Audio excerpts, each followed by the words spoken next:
Coba bayangin satu tempat, dari luar tuh kelihatan biasa aja. Lampu terang nyala, toko-toko buka, orang lalu lalang sibuk dengan urusannya masing-masing. Tapi begitu kamu melangkah masuk lebih dalam, udara di sekitarmu berubah mendadak.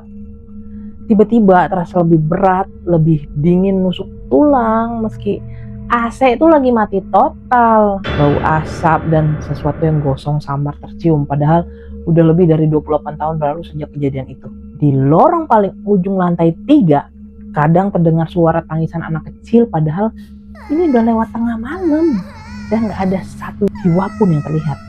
Di dekat tangga darurat, bahumu kayak kerasa kesenggol pelan gitu, tapi saat kamu noleh, cuma tembok kosong yang mandang balik. Ini bukan cerita rekaan untuk menakut-nakuti. Ini kisah nyata tentang 488 nyawa yang terjebak hidup-hidup dalam kobaran api yang melahap seluruh bangunan pada tanggal 15 Mei 1998.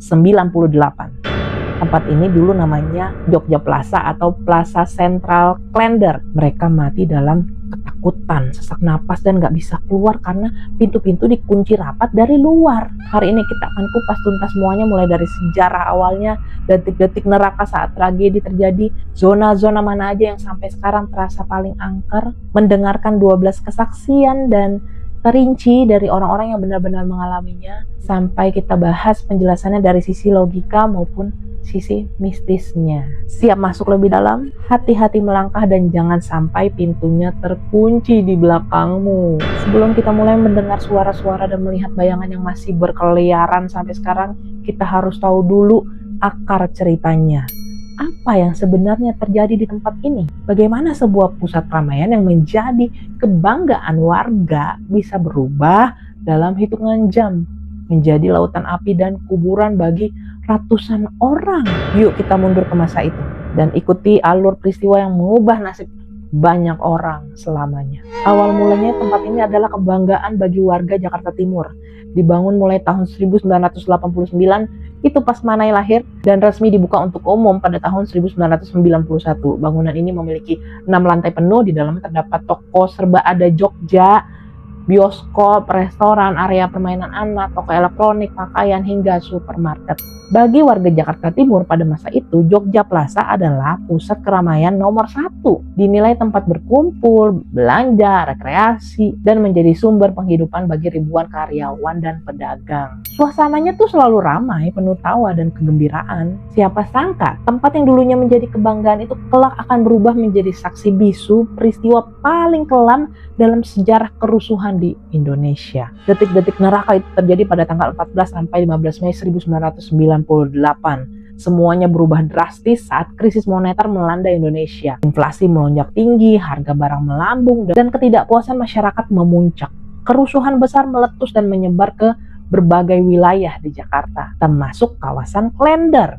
Jam 13 waktu Indonesia bagian Barat alias jam 1 siang, massa mulai berkumpul di sekitar gedung. Mereka merusak pintu dan jendela lalu mulai menjarah barang-barang yang ada di dalamnya. Listrik padam secara tiba-tiba, membuat suasana makin chaos, makin kacau dan gelap. Jam 14 waktu Indonesia bagian Barat alias jam 2 siang diduga untuk penerangan, seseorang menyalakan api kecil. Namun karena di dalam banyak terdapat karpet, kain, rak kayu, dan bahan yang mudah terbakar, api menjalar dengan sangat cepat. Dalam waktu singkat, lantai 1 dan 2 sudah dilahap kobaran. Jam 15.30 waktu Indonesia bagian Barat alias setengah 4 sore, orang-orang yang panik mencoba lari keluar, tapi pintu utama udah dikunci rapat dari luar. Mereka berusaha naik ke lantai atas menghindari api dan asap. Ternyata pintu darurat di lantai atas juga macet, terkunci. Asap hitam pekat naik dengan cepat, membuat napas sesak dan pandangan menjadi kabur. Jam 17.30 waktu Indonesia bagian Barat alias jam setengah 6 sore, seluruh bagian bangunan sudah terbakar hebat. Beberapa orang yang udah gak bisa tahan napas nih, udah sesek, memutuskan melompat dari jendela. Sebagian tertangkap oleh kasur dan terpal yang dibentangkan warga, namun banyak pula yang jatuh dan gak selamat. Jam 21.30 waktu Indonesia bagian Barat alias setengah 10 malam, api baru bisa padam dibantu turunnya hujan lebat. Keesokan harinya, saat petugas dan tim penyelamat masuk, pemandangan yang mereka lihat sangat mengerikan. Ratusan jenazah tergeletak menumpuk nih, banyak yang udah angus dan sulit dikenali. Mana yang merinding banget. Secara resmi, Tim Gabungan Pencari Fakta atau TGVF mencatat jumlah korban mencapai 488 jiwa. Sebagian besar dimakamkan secara massal di TPU Pondok Rangon, Penggilingan, dan sekitarnya. Kenapa tempat ini terasa sangat angker? Banyak yang bilang tempat ini menjadi angker bukan tanpa alasan. Kematian yang terjadi begitu mendadak disertai rasa takut yang luar biasa, rasa terjebak tanpa jalan keluar, dan ketidakadilan yang dirasakan saat itu meninggalkan jejak emosi yang sangat kuat. Energi dari rasa sakit, panik, dan kesedihan itu seolah-olah menempel pada dinding, lantai, dan setiap sudut ruangan. Meskipun udah direnovasi total nih dan dibuka kembali pada tahun 2000, jejak peristiwa kelam itu nggak pernah benar-benar hilang. Aduh, mana ya? Nggak bisa bayangin. Masa-masa itu mana masih kecil sih.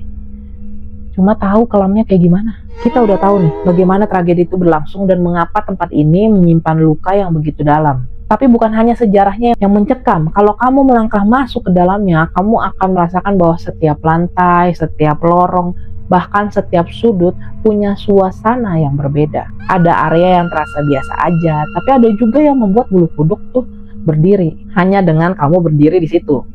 Yuk kita telusuri lantai demi lantai. Lihat bagian mana saja yang sampai sekarang dianggap paling angker dan mengapa. Di lantai 1 dulu area pintu masuk utama dan toko elektronik. Di sini sering tercium bau asap dan gosong. Terus terdengar suara ketukan keras atau teriakan samar meminta dibukakan pintu. Suasananya itu terasa berat banget, meski tempatnya tuh luas gitu, tapi berat banget. Kedua, dulu dipenuhi toko pakaian dan aksesoris. Sering dilaporkan muncul sosok wanita berpakaian lusuh dan pucat yang hilang gitu aja saat dilihat lebih dekat. Di lantai dan dinding juga sering ditemukan bekas sidik jari hitam seperti bekas tangan yang terbakar. Lantai 3, gudang penyimpanan dan lorong paling ujung. Ini adalah zona paling angker di seluruh gedung. Suhu di ruangan bisa turun drastis secara tiba-tiba tanpa sebab. Sering terdengar suara tangisan, panggilan minta tolong, dan bau asap paling pekat terasa di sini. Konon, disinilah paling banyak korban terjebak dan gak bisa keluar. Sedih banget, ini sedih banget. Lantai 4, dulu isinya restoran dan area makan. Di sini sering tercium bau daging gosong dan makanan yang gak sedap. Pengunjung kadang ngerasain hawa panas tiba-tiba seolah kayak ada di dekat api. Padahal ruangan dalam keadaan normal. Di lantai 5, bekas bioskop. Sering terdengar suara orang berjalan berdesakan, antre, atau bahkan suara tawa yang perlahan berubah menjadi jeritan ketakutan. Pada malam hari terlihat bayangan-bayangan yang duduk rapi seolah kayak lagi nonton film di bioskop gitu yang udah kosong. Di lantai 6, kantor manajemen dan ruang teknis. Sering terlihat sosok berdiri di dekat jendela besar, melambaikan tangan seolah minta pertolongan dari luar. Pas lagi dideketin nih, sosok itu hilang gitu aja. Tangga darurat dan lift. Kedua akses ini menjadi tempat yang paling sering terjadi kejadian aneh. Lift sering berhenti sendiri di lantai 3, padahal nggak ada tombol yang ditekan. Pas kebuka, nggak ada orang juga. Gimana sih? Di tangga darurat, banyak orang merasakan ada yang nyenggol bahunya gitu, atau ngikutin langkah mereka dari belakang. Kasian tahu sebenarnya. Setelah kita tahu latar belakangnya dan mengenal bagian mana aja yang paling menyimpan rahasia, sekarang saatnya kita dengar langsung kisah-kisah, kesaksian, pengalaman-pengalaman ini dari orang-orang yang pernah bekerja dulu di saat kerusuhan itu ya. Kita simak satu persatu perlahan dengan hati-hati. Cerita yang pertama datang dari Pak Damar. Beliau adalah mantan penjaga malam, atau bisa dibilang dia juga salah satu security yang kerja di tahun 99 sampai 2005 itu di saat Mall Klender setelah kerusuhan terjadi ya. Setahun setelah kebakaran, saya ditugaskan jadi penjaga malam.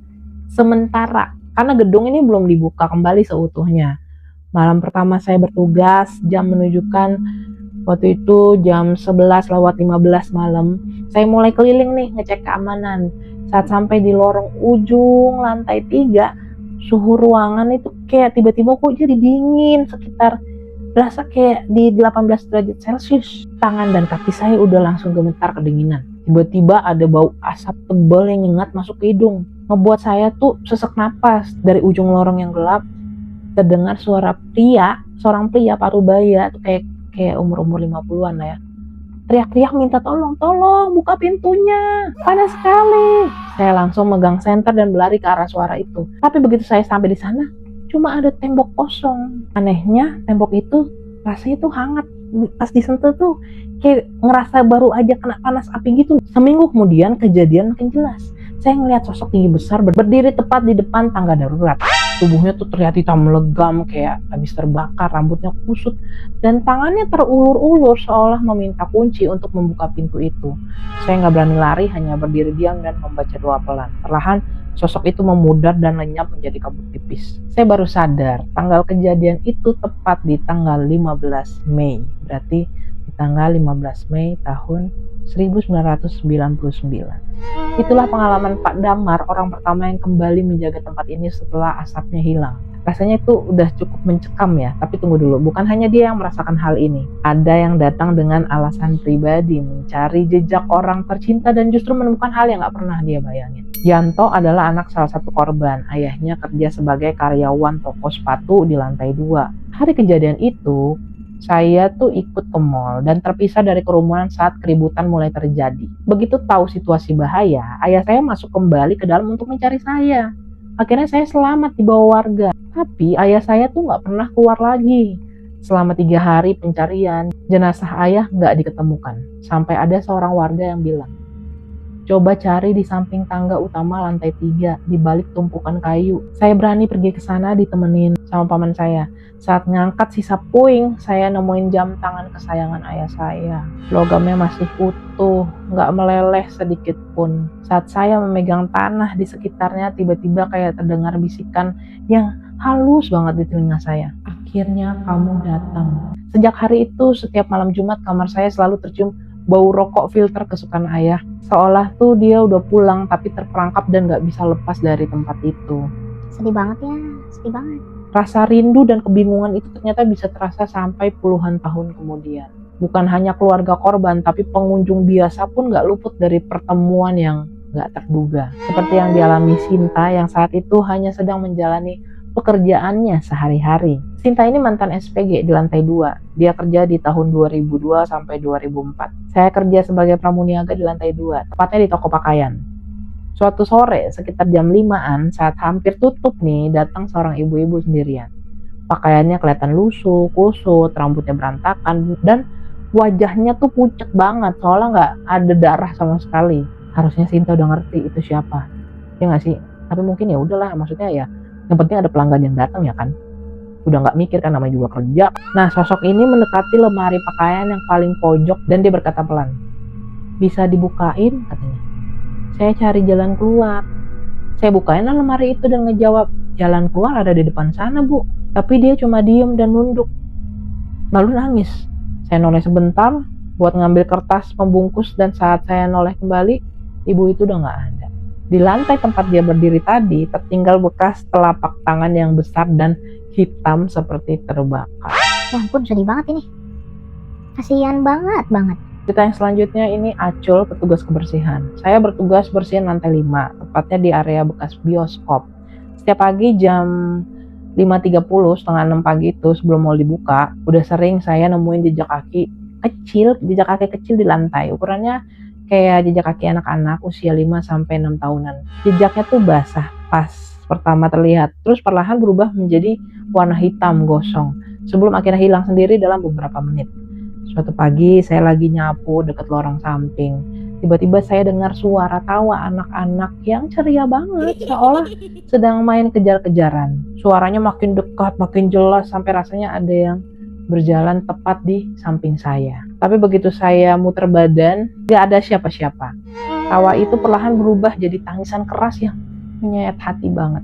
Saya juga ngerasain ada yang narik ujung celana kerja saya. Sejak hari itu saya selalu bawa air doa, sering baca doa juga, baca ayat-ayat suci setiap kali masuk ke lantai atas. Suara tangisan dan jejak kaki yang muncul tiba-tiba itu tanda bahwa tempat ini tuh gak pernah benar-benar kosong.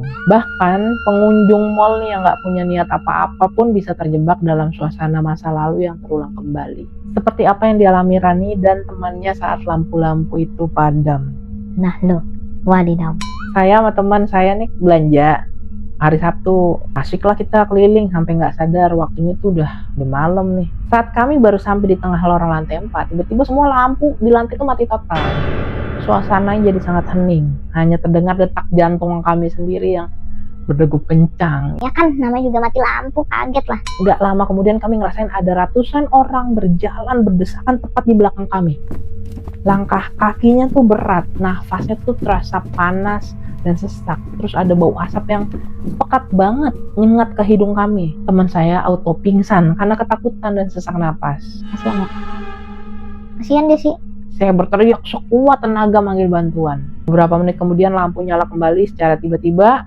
Saat kami melihat sekeliling, dinding di sepanjang lorong itu penuh dengan bekas tangan hitam yang tertekan kuat seolah ada orang yang megangin gitu. Security datang dan ngasih tau kami, kalian masuk ke zona yang paling banyak korban terjebak dulu. Kami langsung gak bisa tidur selama seminggu penuh setelah kejadian itu. Bagi yang kerja di sana, setiap malam, pemandangan dan suara aneh itu hampir menjadi hal biasa. Tapi tetap membuat hati tuh berdebar antara takut sama sedih. Seperti yang diceritain Pak Ahmad yang sering menyaksikan kejadian seolah-olah tragedi itu terulang kembali setiap tahunnya. Beliau bilang, saya udah bertugas jaga bagian lantai 3 selama bertahun-tahun. Jam 1 dini hari adalah waktu yang paling sering terjadi hal aneh. Sering saya mendengar suara kunci diputar berkali-kali di pintu darurat. Padahal saya sendiri yang menguncinya ganda dengan 2 buah gembok. Setelah itu terdengar suara langkah kaki yang sangat banyak, tergesa-gesa disertai teriakan-teriakan samar meminta tolong. Saya pernah mengintip lewat celah kaca jendela ruang jaga dan melihat pemandangan yang sulit saya lupakan. Terlihat bayangan-bayangan orang berlarian menutup hidung dan mulutnya, saling mendorong, memukul-mukul pintu dengan panik. Mana yang merinding. Semua bergerak seolah sedang mengulang kejadian di masa lalu. Lalu terdengar suara jeritan yang meledak keras, dan seketika itu juga semua bayangan itu lenyap menjadi kabut tipis. Yang paling aneh, kejadian ini selalu terjadi terulang persis sama setiap tanggal 14 dan 15 Mei. Cerita yang bersama sama Pak Damar tadi ya. Gak hanya malam hari, di siang bolong sekalipun energi yang tersisa itu masih terasa kuat. Ada yang datang cuma buat belanja, tapi malah ketemu sama sosok yang membawa rasa panas dan ketakutan seperti yang dialami Lisa saat melangkah ke ujung lorong. Saya datang seharian mencari toko sepatu yang letaknya di ujung lorong lantai 2. Saat melangkah makin jauh ke dalam, suasananya tuh terasa berbeda. Lorong itu seolah-olah makin menyempit dan suhu udara naik mendadak seperti masuk ke dalam ruang pemanas atau oven. Dinding di sisi kanan dan kiri terasa panas jika disentuh. Dari balik sebuah tiang penyangga tiba-tiba keluar sosok wanita. Pakaiannya terlihat terbakar dan robek-robek. Wajahnya tuh nggak jelas karena kayak ketutup asap gitu. Tapi matanya melotot tajam menatap saya. Dia mendekat perlahan dan berbisik dengan suara parau. Kenapa pintunya tidak dibuka? Saya langsung balik dan berlari sekuat tenaga sampai keluar dari pintu utama. Begitu sampai di jalan raya, baju yang saya pakai itu masih kerasa hangat gitu, kayak baru dikeluarin dari tempat yang panas, dan wajah saya terasa merah serta panas selama hampir 3 jam setelah kejadian itu. Yang paling paham betapa mengerikannya kejadian itu adalah mereka yang melihatnya langsung dengan mata kepala sendiri. Bahkan setelah puluhan tahun berlalu, kenangan itu gak akan pernah pudar dan kadang muncul kembali dalam bentuk yang gak terduga. Begitu juga dengan cerita dari Pak Agus, mantan petugas pemadam kebakaran. Beliau cerita, saya adalah salah satu petugas yang turun tangan langsung saat kebakaran terjadi pada 15 Mei 1998. Apa yang saya lihat hari itu gak akan pernah bisa saya lupakan sampai mati. Saat kami berhasil masuk ke dalam, setelah api mereda, mayat-mayat tergeletak menumpuk di mana-mana. Posisi tubuh mereka tuh masih memegang gagang pintu, ada yang manjat jendela atau saling berpelukan, cari tempat aman. Sedih banget. Banyak yang udah hangus dan sulit dikenali. Sekitar 10 tahun setelah kejadian itu, suatu malam saya lewat di depan mall ini. Saya melihat jelas seorang pria berdiri di dekat jendela lantai 5. Melambaikan tangan ke arah jalan raya seolah meminta pertolongan. Saya menghentikan kendaraan dan memandanginya. Lalu tiba-tiba pria itu melompat keluar dari jendela. Tapi yang aneh, dia nggak jatuh ke tanah. Kayak logika fisika gitu. Jadi menghilang gitu aja di udara. Saya yakin dia adalah salah satu korban yang jiwanya belum merasa damai. Bukan hanya area terbuka, ruang tertutup seperti gudang pun sering menjadi tempat terjadinya hal-hal yang nggak masuk akal. Saat pintu terkunci dan gelap nih, diselimuti gelap, kita baru sadar bahwa kita nggak sedang sendirian. Dengerin apa yang dialami Meli saat masuk ke ruang penyimpanan barang itu. Saya waktu itu masih ABG, ikut ibu saya yang lagi kerja di bagian gudang penyimpanan lantai 3. Suatu sore saya diminta mengambil kotak barang yang ada di bagian paling dalam. Begitu saya masuk dan memunggungi pintu nih, tiba-tiba pintu itu tertutup rapat dan terkunci sendiri dari luar. Ruangan jadi gelap gulita, saya teriak dong manggil ibu. Tapi suaranya tuh kayak seolah ketahan dan gak sampai keluar. Gimana namanya gudang pasti pintunya lebih ini juga ya, lebih berat juga ya. Dalam kegelapan itu saya ngerasain banyak tangan nyentuh lengan, bahu, dan punggung saya. Sentuhannya tuh kerasa panas banget, kayak megang bara api gitu. Saya nangis dan terus baca doa sekuat kemampuan saya. Setelah sekitar 15 menit yang kerasa kayak berjam-jam, pintu itu akhirnya terbuka sendiri. Begitu keluar, saya ngelihat lengan dan baju saya ada bekas merah tebal, kayak digenggam, kayak kuat banget gitu digenggamnya. Bekas itu baru hilang seluruhnya setelah 3 hari. Bahkan di luar gedung pun pengaruhnya masih terasa ya. Mereka yang kerja di sekitar sini setiap harinya tuh punya cerita tersendiri yang menjadi peringatan bagi siapa aja yang lewat malam hari. Seperti pengalaman Pak Rusdi, sopir angkot yang udah puluhan tahun beroperasi di depan mall ini. Saya udah jadi supir angkot dan ngetem di depan mall ini selama lebih dari 20 tahun. Sudah menjadi hal biasa bagi kami para sopir di sini kalau malam hari tiba itu kayak tiba-tiba tercium bau asap atau hawa dingin yang menyelimuti area pangkalan. Sering juga ada sosok bayangan orang yang berjalan mendekat ke arah pintu angkot seolah-olah nih mau naik. Begitu saya membuka pintu dan menyapa, mau kemana Pak atau mau kemana Bu, sosok itu langsung hilang gitu aja. Kadang juga terdengar bunyi ketukan pelan di atap atau kaca jendela angkot, padahal nggak ada satu orang pun yang berdiri di dekat mobil. Kami sudah paham, jadi kami hanya diam dan menghormati mereka. Terperangkap banget di situ ya Tuhan. Cerita dari warga dan karyawan sudah cukup banyak, tapi apakah ada bukti yang lebih nyata selain kesaksian lisan? Beberapa tim mencoba mendatangi tempat ini dengan peralatan khusus untuk melihat apakah ada sesuatu yang bisa ditangkap oleh teknologi. Hasilnya justru memperkuat apa yang sudah lama diceritakan oleh orang-orang. Kami melakukan penelitian selama beberapa kali kunjungan, terutama pada malam hari saat aktivitas mall udah sepi. Kami membawa alat pengukur suhu, perekam suara sensitif, detektor medan magnet, dan kamera penglihatan malam. Hasilnya cukup mengejutkan. Di lorong ujung lantai 3, lagi-lagi lantai 3, suhu ruangan tiba-tiba tercatat naik hingga 12 derajat Celcius hanya dalam waktu 2 menit, padahal nggak ada perubahan di AC-nya.